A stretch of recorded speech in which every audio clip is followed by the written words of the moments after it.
ఎలా అనిపిస్తుంది? ఎందుకు ఈ ప్రభుత్వం అసలు దేనికి ఎవరికి ఏం మంచి చేస్తున్నాడు? వచ్చిన కానీ హింసకాండే పథకాలు కూడా తిరోగమనం పడుతున్నాయి అంటున్నారు. ఆయన చెప్పే పనులు ఒకటి చేశాడా? దేనికయ్యా ఆయన? జగన్మోహన్ రెడ్డి చాలా మంచోడు. ఎక్కడ చెప్తున్నాడో ఏం చేస్తున్నాడో మాకు తెలియదు. మాకు అందరికి డబ్బులు ఇస్తున్నాడు. నువ్వు ఎక్కడ చెప్తే మాకేంటి అసలు? ఆయన చేసిన పని మంచి చేశాడా? గత హయాంలో ఆడి ఓట్లు వేపిస్తున్నాడు. పైగా బ్యాలెట్ బాక్సుల్లో కూడా మోసం చేశాడు. ట్యాంపరింగ్ అంటారు అయితే ఉమ్మాడికి కూడా. ఓకే బాబాయ్ గారు, మరి వాలంటీర్లు తీశారు. రైతుకి భరోసా అన్నాడు, ఇచ్చాడా? ఇవ్వలేదుగా. పిల్లలకి అన్నాడు, డబ్బులు వేసాడా? అవి కూడా ఎవరు అంటున్నారుగా, సరిపోవు డబ్బులు లోటు బడ్జెట్ లో ఉందంటున్నారు వీళ్ళు. అది తెలవదా ముందు నీకు? 40 ఏళ్ళు ఇంట్రెస్ట్ నీకు అది తెలవదా? తెలవకుండా ఎందుకు ఇచ్చావు? ఆ పవన్ కళ్యాణ్ ఒకడు అంటే ఎలక్షన్ నిమిత్తం ఎన్నో చెబుతామా ఎన్ని చేస్తామని ఆయన దించేస్తారు. ఉందరో నిన్ను పథకాలు అమలు చేయాలంటే భయం వేస్తున్నారు. ఆ మధ్య అసెంబ్లీలో ఈయనే అన్నాడుగా. ఈయనే అన్నాడు కదా. ఎందుకు ముందు తెలవదా నీకు? నాకు రాజకీయం బాగా అనుభవం అని చెప్పావు. అది తెలవదా నీకు? అంటే మరి ఈయన మళ్ళీ ఇంకో మాట ఏమన్నారంటే సంక్షేమానికి ఎక్కువ ఇవ్వడం వల్ల లోటు బడ్జెట్లు వెళ్తున్నాయి అంటున్నారు ఈయన. లోటు బడ్జెట్లా? కరెంట్ ఛార్జీలు ఎన్ని పెంచావు? పెంచున్నావు. ఇప్పుడు మొన్న 45 పైసలు పెంచాము, వచ్చే నెలకి 90 పైసలు అంటున్నావు. చెయ్యి, నీ ఇష్టం చెయ్యి. నువ్వు ఎన్నాళ్ళు చేస్తావు, నువ్వు ఎన్నాళ్ళు ఉంటావు చూస్తాం. జమిలీ ఎన్నికలు వస్తే ఎవరు గెలుస్తారు? అదే ఆయా చెప్తావు. కుదరదు. కేంద్రం నుంచి సపోర్ట్ ఉంది. ఈసారి పోలవరం అమరావతి ఏమవుతుంది? రైతులకి మరి ఆస్కారమేనా? రైతులకి ఏమన్నా? ఆయన వచ్చి ఆస్కారమే. ఆయన అయితే మంచి చేస్తాడు. ఈ నెలలో 3 సార్లు బయటకు వస్తానంటున్నాడు ఆయన. ఒక పక్క చూసుకుంటే ఇచ్చేస్తాడు. ఏమి లేదు, ఇంట్లో ఉన్న ఆడవాళ్ళని కూడా లాక్కెళ్తాడు. గత హయాంలో 30,000 మహిళలు మిస్ అయ్యారు పవన్ కళ్యాణ్ అంటున్నాడు. ఏంటి ఆయన చెప్పేది? ఆయాలు పుట్టి ఎగరేసాడు. ఇవాళ ఎగరేయడే. అక్కడెక్కడో కాకినాడ కోర్టులో మరి ఎన్ని టన్నులు, 1,00,000 టన్నులు పోయింది. వీళ్ళ ప్రభుత్వంలోనే కదా. వీళ్ళ ప్రభుత్వమే సీజ్ చేసిన బియ్యాన్ని మళ్ళీ అక్కడ దాకా ఎక్కడ వచ్చినాయి అంటే మాట్లాడలేదు. ఆడెవడో అమెరికాలో ఉండవని లాక్కొచ్చారు. నువ్వు ఎక్కడ వదిలిపెట్టిన అన్నాడు పవన్ కళ్యాణ్. ఇవాళ ఏం చేశాడు? అదాని గురించే తప్పుడు కోతలు వస్తున్నారు. లంచం ఇచ్చారు. అవన్నీ అబద్ధాలు. వాలంటీర్లకి పరిస్థితి ఏంటిగా? వాలంటీర్లు తీసుకోడు, ఈయన ఉండగా తీసుకోడు. రైతులకు పెట్టుబడి సాయం అన్నారు, ఇచ్చే పరిస్థితి ఏమీ సున్నాయే. రేపు జగన్మోహన్ రెడ్డి గారు సంక్రాంతి వెళ్ళగానే వస్తాడు. జనవరి 3వ వారం నుంచి బయటకు వస్తానంటున్నాడు ఆయన. సంక్రాంతి అయిన అనంతరం గ్యారెంటీగా వస్తాడు బాబు. ప్రజలు ఆహ్వానిస్తారా? బాగా బాగా. ఇప్పటికే వ్యతిరేకం వచ్చేసింది. ఆరోగ్యశ్రీ పోయింది, పిల్లలకు డబ్బులు పోయి స్కూల్ అంతా నాశనం చేశారంటున్నారు. ఎక్కడ అసలు ఏమన్నా అసలు స్కూల్లో పిల్లలు శుభ్రంగా భోజనం పెడుతున్నాడు? లేదుగా. ఎందుకు ఇది? ఎంతమంది ఎక్కడో స్కూల్లో కూడా నాశనం చేశారు. వార్తలు ఈ రోజున కడుపులు నొప్పులు. అవును. ఏంటికయ్యా నువ్వు పట్టించుకున్నప్పుడు ఎందుకు? నువ్వు గ్రామాల్లో ఉన్న రోడ్లకు కూడా టోల్ గేట్లు పెడతారంట. అది జగన్మోహన్ రెడ్డి గారు రోడ్లు ఇల్లేదని చెప్పాడు అప్పుడు. ఇవాళ రోడ్లు ఎత్తున్నాడా? ఎక్కడ ఎత్తున్నాడు? గుంటలో చచ్చిపోతున్నాడు. ఇక అయిపోయినట్టే జనం సీన్ అయితే ఈసారి. ఆయాలు వస్తుంది నీకు. ఉమ్మాటికి కూడా నిప్పులకుండా నెత్తి మీద ఉంటుంది చూస్తావు. పైనుంచి ఆడుతున్నారు మోడీ గారు. ఆయన పరిస్థితి ఏంటంటారు మరి? ఆయన ఎవరు వచ్చినా కలుపుకుంటాడు కదా ఫస్ట్ నుంచి. ఆయన మా జగన్మోహన్ రెడ్డి గారు తప్పు చేశాడు. ఆ తప్పు వలన ఈయన వెనక్కి వెళ్ళాడు. ఆయన మాట ఎన్నట్టయితే ఈయన ఎప్పుడు కూడా ఉండేవాడు. ఆయన మాట వినలా. మా రాజకీయం నేను ఒక్కడే మొగోడిని కాదు. అవును. ఉచిత తీసుకున్నారు, ఏం దొరుకుతుందా? రాజకీయంలో నేను ఒక్కడే మొగోడు కాదు. నాకంటే తలబడిన వాళ్ళు ఉంటారు. వాళ్ళని కూడా నువ్వు సరి చేసుకోవాలి. మనయే తెలివితేటలు కాదు, అందరూ తెలివితేటలు ఉన్నాయి. ఆ తెలివితేటలకి మనం కూడా ఉపయోగపడాలి. ఉపయోగపడినప్పుడు తెగ వస్తాయి తిప్పలు. Okay, right. తెగ వస్తాయి తిప్పలు. పథకాలు అమలు చేసిన నాయకులు మీకు నచ్చిన వాళ్ళు ఎవరంటే? గట్టిగా పథకాలు బాగా అమలు చేసిన నాయకులు నాయకుడే జగన్మోహన్ రెడ్డి గారు. అవును సార్, రాష్ట్ర భవిష్యత్తు ఒక పక్క చూసుకుంటే ఇటు పక్క పోలవరం, ఒక పక్క అమరావతి, దీంతో పాటు పెట్టుబడులు చాలా బాగుందండి. ముందు ఇవన్నీ కూడా వస్తాయి, పెట్టుబడులు వస్తాయి. అమరావతి ఆల్రెడీ వేగంగా పుంజుకుంటుంది కదా. పోలవరం కూడా అయిపోయి వచ్చింది. వాళ్ళు క్లియర్ చేస్తామని చెప్తున్నారు కదా రాష్ట్ర ప్రభుత్వం. ఆయన చేశారని కంపల్సరీ చెప్తారు. నిన్న చూసుకుంటే రైతులకి మరొకసారి అన్నదాత సుఖీభావ కింద 2వ విడత నిధులు విడుదల చేశారు. 2-3 రోజుల్లో కూడా అకౌంట్లో ఖాతాల్లో కూడా అందరికీ జమ అవుతాయి అని చెప్పారు. ఈ విధానంలో రాష్ట్రంలో బడ్జెట్ తక్కువ ఉన్నప్పటికీ చెప్పిన మాట ప్రకారం అప్పు చేసైనా ఇస్తానంటున్నారు, ఇస్తున్నారు. ఎలా అనిపిస్తుంది? చాలా బాగుందండి. ఆయన ఎలాగైనా సరే ఒక సీనియర్ నాయకులు కాబట్టి ఏదైనా సరే ఇచ్చిన మాట నిలబెట్టుకుంటారండి. ఆ నమ్మకం అయితే మాకుంది. తదుపరి చూసుకుంటే కనుక ఈరోజు మాజీ ముఖ్యమంత్రి గారు ఎమ్మెల్యే స్థాయి హోదాలోనే ఉన్నారు కాబట్టి నాంపల్లి కోర్టుకు వెళ్లాల్సింది తప్పదు. రెండోది చూసుకుంటే ఈ విధి విధానాల్లో పాపం ఆయనకు అప్పట్లో బెయిల్ ఉంది, 13 సంవత్సరాల నుంచి ఇందులో ఉన్నారు కాబట్టి వ్యక్తిగతంగా హాజరవ్వాలి, ప్రత్యక్షంగా కోర్టులో ఉండాలంటున్నారు. ఈ విధానం ఎలా అనిపిస్తుంది? అది వాళ్ళ ఇష్టం అండి, అలాంటివి నేను మాట్లాడను. ఎందుకంటే అది ఎవరి వ్యక్తిగతం. అది నేను మాజీ ముఖ్యమంత్రి గారని మాకు ఎంత గౌరవం అయినా సరే నేనేం మాట్లాడదలుచుకోలేదు. సారీ. అంటే ఏం లేదు సార్, వ్యక్తిగత మినహాయింపు ఇవ్వడం కుదరదు అంటున్నారు, అంతే తప్ప ఈ రెగ్యులర్ కేసులు ఎప్పటి నుంచో ఉంటున్నాయి కదా, అది ఆయన ఆలోచించుకుంటారండి. వెళ్ళాలా ఎలా వెళ్ళాలా ఏంటది మాజీ ముఖ్యమంత్రి గారు ఆలోచించుకుంటారు. నేనేం మాట్లాడదలుచుకోలేదు. ఓకేనా? అయితే ఇదే విధానంలో చూసుకుంటే సార్ ఎలా ఉంది ప్రజెంట్ ఈ డెవలప్మెంట్తో పాటు రోడ్ల వ్యవస్థలు ఎలా ఉంది? ఆ పవన్ కళ్యాణ్ గారు ఏదైనా అనుకుంటే సాధిస్తారండి. ఆల్రెడీ చాలా చోట్ల రోడ్లు వేశారు. మన్యంలో కానీ పల్లెటూరులో కానీ రోడ్లు వేశారు. పంచాయతీ శాఖలో కూడా కొన్ని నిధులు కూడా ఇస్తారు. మొన్న ఈ మధ్యలో స్టేట్మెంట్ కూడా ఇచ్చారు, కేంద్రం నుంచి నిధులు వస్తున్నాయి, ఏమాత్రం వెనక ఇవ్వకండి అని పవన్ కళ్యాణ్ గారు చెప్పారు. అలాంటి పనులు జరుగుతున్నాయి. పోలవరంలో మొన్న మధ్యన అక్కడ వరద వచ్చింది కదా, ఏది పిఠాపురం దగ్గర వరద వస్తే అదే ఆ ఊరంతా మునిగిపోయేది, ఉప్పాడ. ఇప్పుడు ఉప్పాడ చూడండి, అక్కడ ప్రజలు ఎంత మెచ్చుకుంటున్నారు. ఆయన అలాగే కాకుండా ఆయన పర్సనల్ నిధులతో కొంతమంది పిల్లలకి డబ్బు అన్నదానం చేస్తున్నారు. కడప సైడు మళ్ళీ ఇక్కడ కార్తీక మహోత్సవం రోజు కూడా ఆడవాళ్ళకి చీరలు పంచడం అలాంటి మంచి పనులు చేస్తున్నారు ఆయన. సార్ ఒక విషయంలో సార్, రేపు ఈ త్వరలో ఈ జనవరి సంక్రాంతి అనంతరం కూడా ఈ లోపల పంచాయతీ ఎలక్షన్స్ అంటున్నారు. ఒక పక్క నగరపాలక పురపాలక ఎలక్షన్స్ ఉన్నాయి కాబట్టి ఒక పక్క మాజీ ప్రభుత్వాలు కూడా అదే టైంలోనే మరొకసారి జిల్లా యాత్ర 100 నియోజకవర్గాలు బలోపేతం అంటుంది. జగన్ గారు మళ్ళీ ప్రజల్లోకి వస్తారంటున్నారు. ఈ విధానం వస్తే మరొకసారి ప్రజలు ఏమైనా ఆహ్వానిస్తారంటారు? అది ప్రజలు నిర్ణయించాలండి. ప్రజలు నిర్ణయించాలి. ఆయన వస్తే ఆయన పార్టీ పరంగా వచ్చి ప్రచారం చేసుకుంటారు. అది తప్పుడు, అది ఎవరైనా చేసుకుంటారు. అది ఆయన పార్టీ విధి విధానాలు ఉంటే ఆయన చూసుకుంటారండి. ప్రజలు నిర్ణయించుకుంటారు. అంతే జగన్మోహన్ రెడ్డి రావచ్చు, దాన్ని ఏముంది, వచ్చి ఆయన ప్రచారం చేసుకోవచ్చు. తప్పేం లేదు కదా. ఒక మాట అంటున్నారు సార్, ఓడిపోయిన చోటే గెలవాలి అనే నినాదం, లేకపోతే పోగొట్టుకున్న చోటే వెతుక్కోవాలి, సో అందరినీ బలోపేతం చేస్తాను నియోజకవర్గ వారీలుగా అంటున్నారు. ఈ పర్యటనలకి కొంచెం ఎలా ఉండబోతుంది? మరొకసారి పాదయాత్ర ఊహించుకోవచ్చు అంటారా? ఆ విధానం అది పాదయాత్ర చేస్తానని ఆల్రెడీ అందరికి ముందు చెప్పారు కాబట్టి చేస్తారేమోనండి. చేస్తే కానీ అది ప్రజలు నిర్ణయించుకోవాలి కదా, ఆయనకి ఓట్లు వేయాలో లేదా గెలిపించుకోవాలంటే గెలిపించుకుంటారండి. అది ఫైనల్గా రాష్ట్ర భవిష్యత్తు ఇంకొక 5 ఏళ్ళు, ఇది ఇప్పుడు వచ్చే 5 ఏళ్ళు కాకుండా ఇప్పుడు 2 ఏళ్ళకు పూర్తి కాబోతుంది కాబట్టి మరొక 5 ఏళ్ళు ఉంటే సుస్థిరమైన పాలనలోనే డెవలప్మెంట్ అంటున్నారు బాబు గారు. ఏమంటారు? చాలా బాగుంటుందండి. ఆయన అనుకుని చేస్తారు, డెవలప్మెంట్ చేస్తారండి. ఇప్పుడు ఆల్రెడీ మొన్న కదా 2 సంవత్సరాలకు వచ్చింది. మిగతా రానున్న రోజుల్లో చంద్రబాబు నాయుడు గారు కంపల్సరీ డెవలప్మెంట్ చేస్తారండి.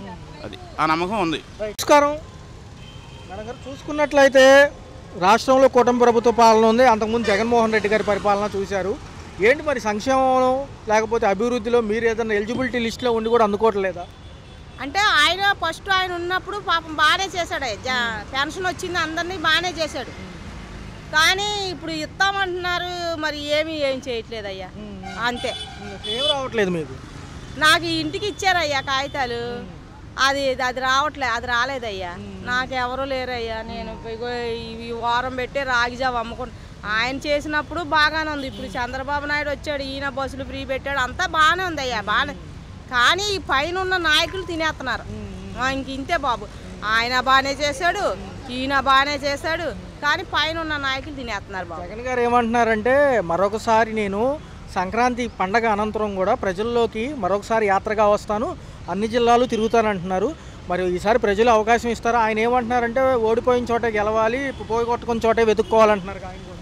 ఆయన కూడా బాగానే చేశాడు. ఆయన మనం తప్పు అనకూడదు.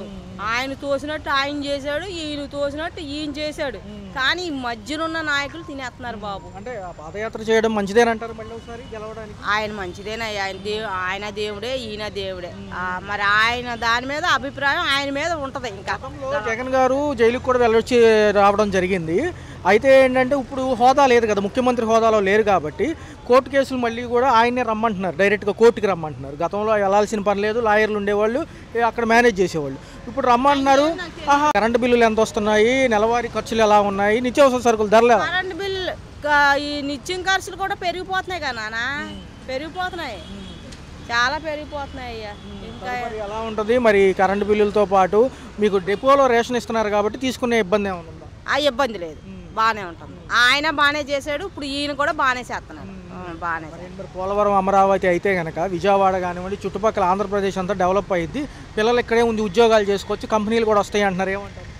అది నాకు తెలియదు నాన్న, ఆ విషయాలు నాకు తెలియదు. నేను చెప్పినంత వరకు ఉన్న నాయకులే ఇచ్చేస్తున్నారు అంతే.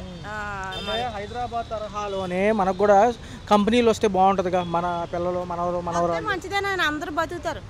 నేను వెళ్తాను అయ్యా. నమస్కారం అండి, చెప్పండి సార్. చూసుకున్నట్లయితే ఎలా ఉంది సార్ రాష్ట్రంలో 18 నెలల పరిపాలన, కూటమి ప్రభుత్వం ఎన్డీఏ భాగస్వామ్యంలో ఏ విధి విధానాలు బాగున్నాయి, సూపర్ 6 గురించి ఏమంటారు? మన ఆంధ్రప్రదేశ్ ప్రభుత్వంలో 1.5 year అవుతుంది వచ్చి, ఇప్పటికి సూపర్ 6 పథకాలు 6 అమలు చేశారు. ప్రస్తుతానికైతే పర్వాలేదు, ఎందుకంటే రాష్ట్రం బడ్జెట్ అప్పుల్లో ఉంది ఎక్కువగా.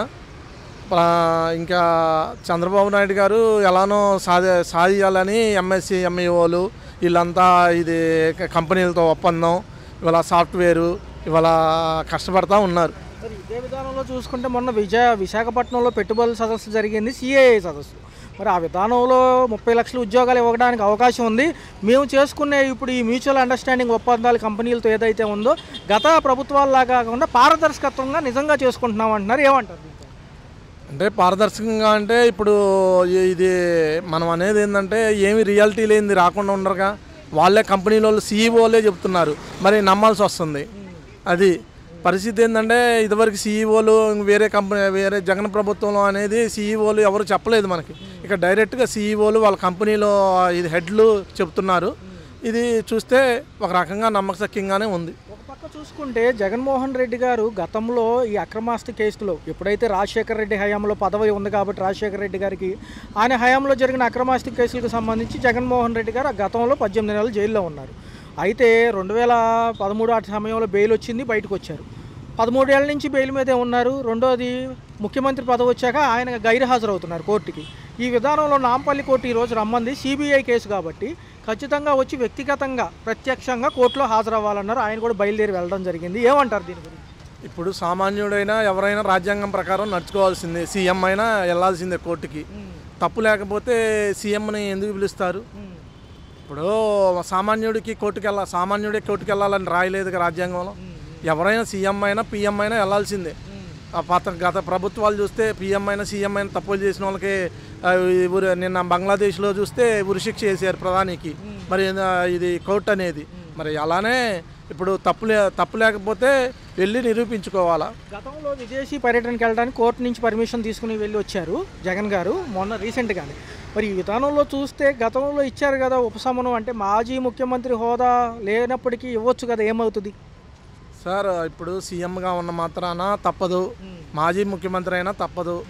ఇది తప్పు ఉండే తప్పుగా తెలుస్తారు రాజ్యాంగం ప్రకారం. కోర్టు అనేది ఎవరి కింద ఇది ప్రధాని కింద పనిచేయదు, చంద్రబాబు నాయుడు కింద పనిచేయదు, రాజ్యాంగం ప్రకారం నడుచుకుంటుంది, మాకు నమ్మకం ఉంది. మరి సిబిఐ కోర్టు కేసు కాబట్టి గత 13 ఏళ్ళుగా జరుగుతుంది కాబట్టి మరి ఏంటి, మరి జగన్ గారు మరోసారి జైలుకి వెళ్ళే అవకాశం ఉందంటారా?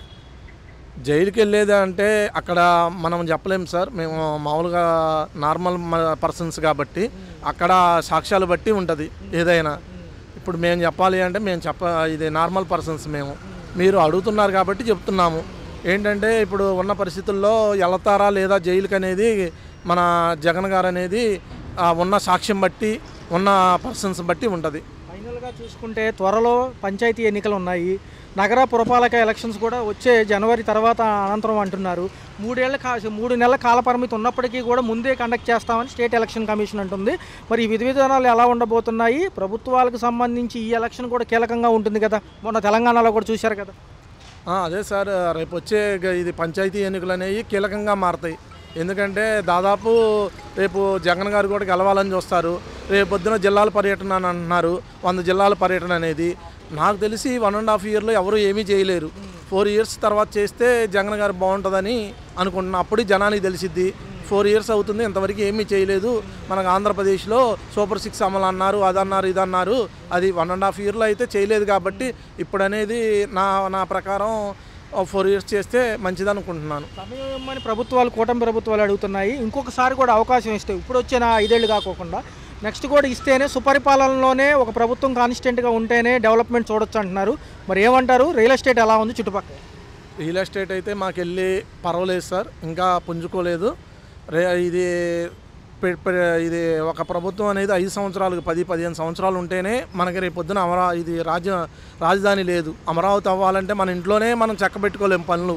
ఎలా ఉంది, నా తండ్రి సంపాదిస్తేనే 2 పనులు చేయాలి. అలాంటిది రాజధాని అవ్వాలంటే మనం మినిమం 15-20 సంవత్సరాలు పట్టిద్ది. ఒక ప్రభుత్వం వస్తేనే అయ్యిద్ది అనేది నమ్మకం. ఎందుకంటే ఏ ప్రభుత్వం వస్తే ఆ ప్రభుత్వం మారుతూ ఉంటాయి జీవోలు, దానివల్ల ఇబ్బంది అవుద్ది మనకి.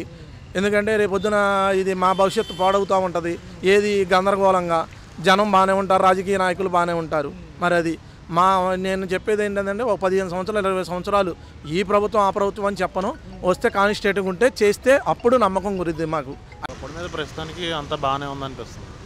అన్నగారు చూసుకుంటే ఈ 18 నెలల పాలిపాలనతో పాటు రేపు అతి త్వరలోనే పంచాయతీ ఎలక్షన్స్ కూడా ఉన్నాయి, నగరపాలక ఎలక్షన్స్ కూడా ఉన్నాయి కాబట్టి ఎలా అనిపిస్తుంది? ఎందుకంటే 18 నెలల పరిపాలనలో అనేక ఆర్థిక బడ్జెట్లు చూసుకొని కూడా సంక్షేమ పథకాలు ఇస్తానంటుంది ప్రభుత్వం. ఇచ్చిందా? పర్లేదు, ఇస్తూనే ఉంటుంది కదా. అది అందరికీ తెలియకపోయినా తెలిసే వాళ్ళకి తెలుస్తుంది, తెలియని వాళ్ళకి తెలియట్లేదు.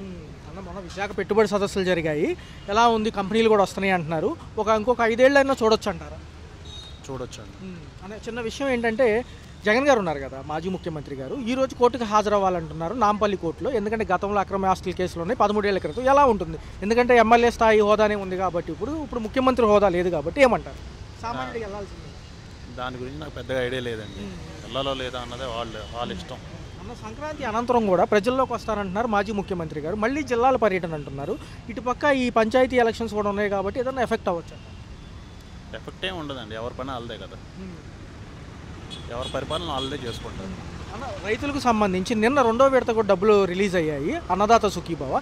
ఎలా అనిపిస్తుంది? ఒక పక్క చూస్తే ఆధునిక సాంకేతికతను కూడా వ్యవసాయంలో మేము అనుసంధానిస్తామని రాష్ట్ర ముఖ్యమంత్రి గారు అంటున్నారు. ఏమంటారు? ఇస్తున్నారుగా. మొన్న ఫ్లడ్స్ వచ్చినప్పుడు, వరదలు వచ్చినప్పుడు వాళ్ళకి ఎకరానికి ఇంతని ప్రకటించారు కదా, ఆ డబ్బులు పడుతున్నాయి కదా.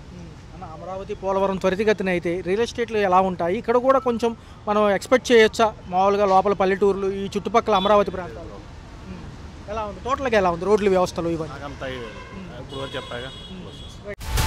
హలో, తెలుగు రాజ్యం ఛానల్ చూస్తున్నారా? సామాజిక రాజకీయ జీవన చిత్రణే తెలుగు రాజ్యం. అతిశయోక్తులు, అసత్యాలు ఉండవు. రాజకీయ కోణం కాదు, ప్రజా కోణమే కొలబద్ద. తెలుగు రాజ్యం వీక్షణ మీ ఉత్తమ అభిరుచికి నిదర్శనం.